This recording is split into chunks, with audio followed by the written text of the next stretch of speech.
I'm really glad to be here. Joanne invited me to talk about our Finnish context and our in-service teacher training program called TAKE. I used on my heading, my title, the abbreviation EMI, because I was told that you might be more familiar with that acronym. So, whatever the acronym is, I think we are basically talking about similar issues, and I was really happy to hear the views from, for example, Valerie and Dominic about their experiences from in-service teacher training and how it influenced your work. So I'm probably going to tell you a similar kind of story, and I'd like to share views from our subject teachers with you.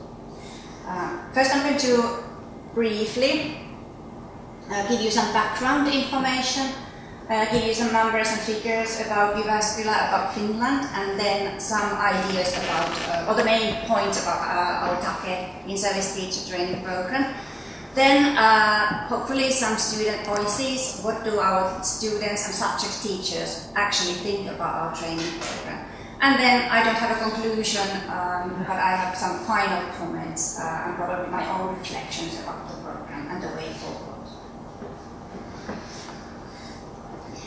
So, as you know, Finland is a very small country. We are a population of, what, 5+ million people. So, I went through many reports so that I could offer you high figures and high numbers, just to impress you. So, so here you can see some numbers from our university. We have approximately 16,000 students at the University of Jyvaskyla, and as I said, I represent the language center of that university. Altogether, we have 15 universities in Finland, and our university is probably the 3rd or 4th largest, so a medium-sized, nice university in central Finland. We have 7 faculties, and we don't have law and we don't have medicine, but many other faculties, but it's probably pointless for me to list them now. Altogether, we have about 1,000 international students. Half of them are degree students, and the other half exchange students who come for a shorter period of time from approximately 85 different countries. So there is a fairly wide variety of countries that come to Finland. Then a very high number. This is from the latest ATA report by Bernd Wechter. He says that there are 257 English medium programs in Finland at the moment, and 98% of them are at the master's level. And in my university, we have 16 English medium master's program. And at the moment, apart from being a TAKE teacher or teacher trainer myself, I'm also teaching in 2 different English medium master's programs. You might know that all the Finnish university degrees include compulsory language components. So all of our students, Finnish students, need to study Finnish speech communication, Finnish academic writing, also Swedish, which is our second language, second official language, and then lots of other languages. Mostly they choose English. They also have compulsory English studies, but on top of that they often choose French or German or Spanish, Chinese, even Japanese. So there are lots of languages that students are interested in studying. So in a way, we offer our students support measures throughout their studies. Okay. What else? Yes, we are in a lucky situation. If I think about myself and the TAKE program, the Teaching Academic Contemporary English program, because we are supported from the top level at the moment, and there are in my view, 2 big decisions that have been made earlier. And the first of them is, of course, the JYU, University of Jyvaskyla Language Policy, established in 2004 and updated in 2012.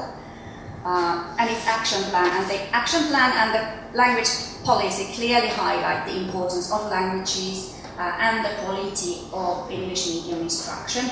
The policy also states that we have to offer support measures not only for students but also for staff members who need to start teaching through English. And I think this is really good.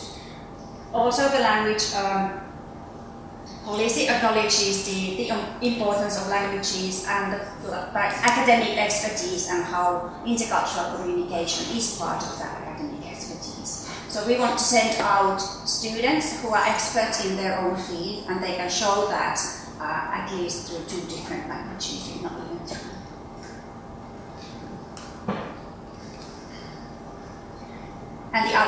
important aspect from our TAKE point of view is that as of 2010 we have a new regulation at the university that all new members of university staff who have any kind of teaching or guidance or counseling duties as part of their work description, they have to take university pedagogical studies. Now obviously most of the staff members are Finnish and they do their studies, pedagogical studies through Finnish, but TAKE is an option and part of the whole package of university pedagogical studies that teachers who are actually teaching through English need to take and want to take, I'm happy to say. So in a way it's easy for us to organize that type of teaching and it really helps us in planning and implementing our courses. And the long quote is from our language policy, and the point here is that from the top level it is acknowledged that, as somebody mentioned earlier, that teaching through a foreign language for us who are non-native speakers of English is really an added both cognitive and linguistic load.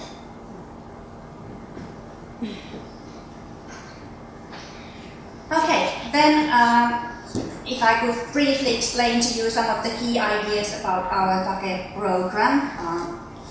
I added CLIL there because I feel that we are following CLIL principles, content and language integrated learning principles, as we are working with our subject teachers.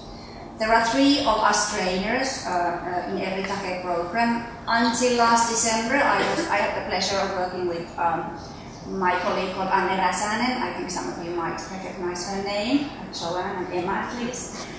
She retired in December, so I'm on my own now, looking forward to having another new colleague. And at the moment I'm also working with a native speaker colleague.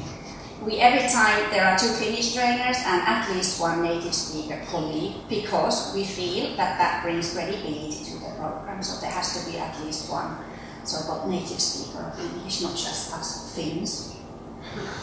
And quite often we have the chance, or we have been lucky to receive visitors in our program, so the training is not always done only by the 2 of us or 3 of us, and we often get expert visitors who know an awful lot about this topic. So, well, last spring I had an expert visitor, Joanne Asej, and I was really happy to have her to tell about your context here. Emma has visited us, and many others. In a nutshell, I'm not going to go through all the massive learning outcomes that our program has. They are very sophisticated and rather long, so I try to put it in a nutshell. So ideally, the focus of our program is on pedagogical competence for using English in any kind of teaching or guidance or feedback or assessment and evaluation situations. The length of the program is 10 or 15 credits. Most teachers, most subject teachers go for the 15 credit option, slightly longer and includes a personal development program as opposed to the basic 10 credit option. And the time frame for our program is from 6 to approximately 8 months, so it's fairly intensive. We start with an intensive day and close with an intensive day, and in between we have 2 meetings, like twice a month, yeah, basically. 2 mornings. And subject teachers have opted, their choice to meet is always Monday morning, so they have taken away their teaching from that morning. Okay. And on top of all the contact teaching, of course, we have different types of tasks, assignments. The students or participants complete their teaching portfolios with their teaching philosophy in it, and they also design one of their courses or programs from scratch or redesign an existing program, following the things that we have been telling them to do. And finally, we use WordPress as our learning platform, and all the teachers are encouraged to create their own blogs. So our teachers are blogging and they are proud of it. I have to say, if I'm quite honest, I normally have a team of from 18 to 20 teachers, every time there are maybe 2 teachers out of 20 who hate cooking. They think it's a waste of time and they don't like the technical aspect. So what happens is that they write their reflections in Word form, they send it to Weldon, my colleague, and Weldon posts them on the blog. So as long as the reflection is there, we don't mind. These would be very briefly the themes for our modules. And we always start by some kind of an orientation.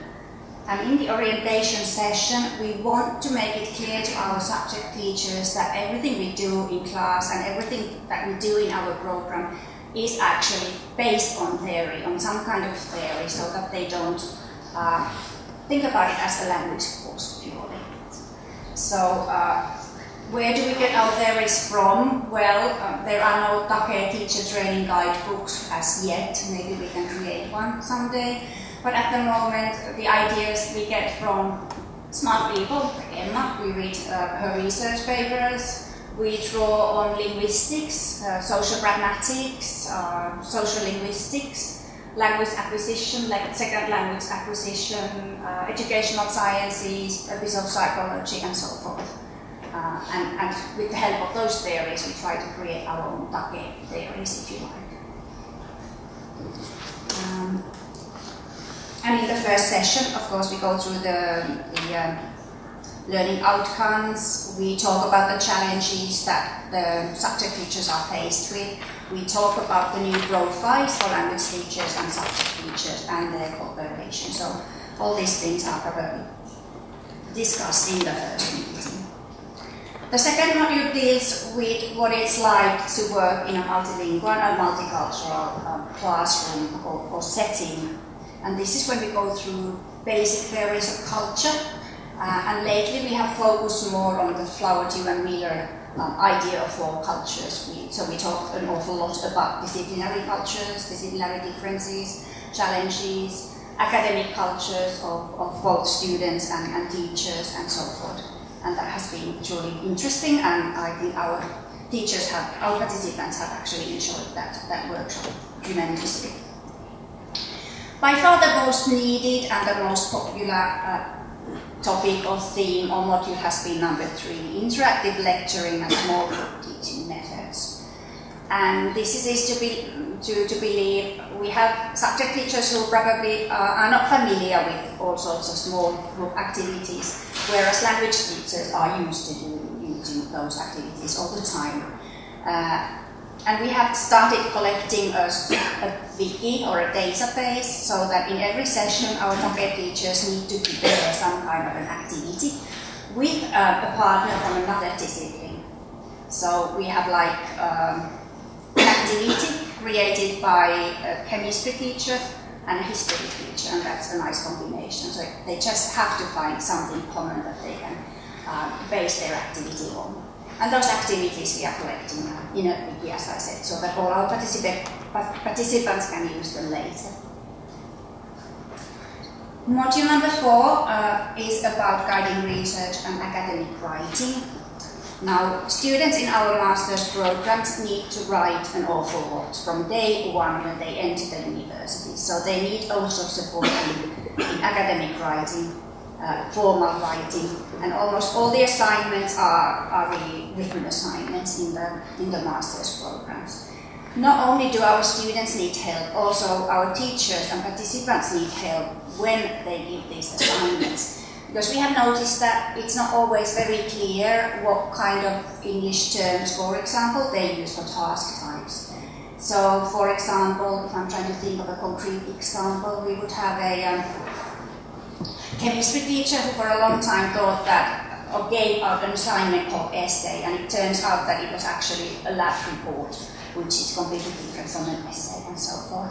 One of my dear colleagues in business school asked the students to write a reflexive essay, and nobody knew what that was about, so it was probably reflexive or something. Reflexive, is that like vomiting or something?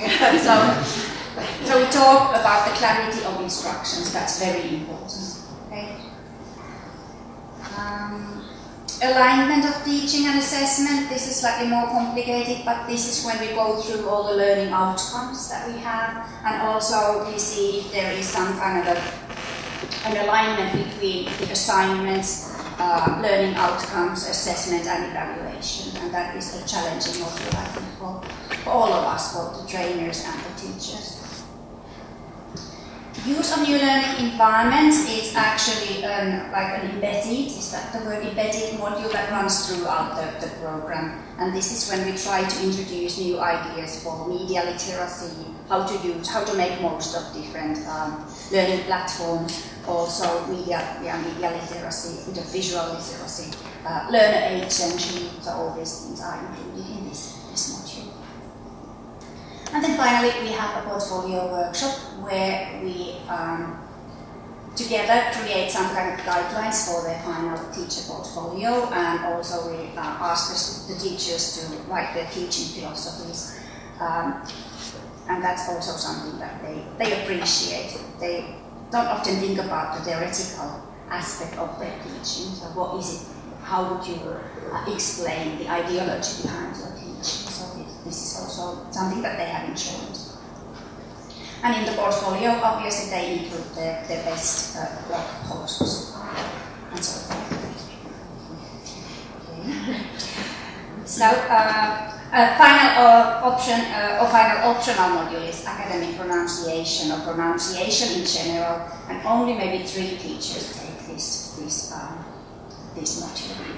On top of the contact sessions, I'm doing probably what Joanne is doing, so I go and observe my teachers when they are in action, and then have a feedback session with them, and we talk about what kind of methods they use, what type of teacher talk do they use, and so forth. So many small issues. And also some of their sessions are video if they want to get pronunciation feedback.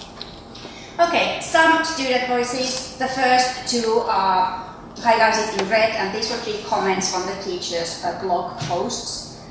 And the point here is that they seem to think that when they take our program, it's language comes as a bonus, as a byproduct. And I probably don't mind that, but as you can see, if you look at the 3rd quotation, towards the end of the program, they become like more aware of the role of the language in learning. And this comment is actually by a subject teacher, and I really think this is like good critical thinking, that how even curriculum planners should focus more on the language aspect of teaching through English. Then you can see the most popular ideas about small group work. Topic of small group work was relevant. I used to only lecture before, but now I'm using different types of music. And then they appreciate the interactive techniques that we used in class. And I don't think they were that interactive. That would be what normal language teachers do anyway. So we had a lot of discussion, a lot of brainstorming. We gave a lot of opportunities for our teachers to participate and talk and share views with their colleagues. And I guess when I go through the feedback, looking back at now, the teachers always really enjoy the fact that we actually offer them a forum to get to know each other. So to get to know people from other faculties and see and understand that we are actually having similar kind of challenges when we teach through a foreign language. Finally, okay. So I made it. So I would still say that, okay, let's keep on working on this, let's keep on talking about the cultural and linguistic and pedagogical challenges that we have. And then my final comment is very long. There is a verb in the middle of the very long sentence. So what I want to say that we have to keep on talking about this, and we have to keep on sharing views and opinions, because that shows us that we are not alone in this business of multilingual and multicultural communication. Merci.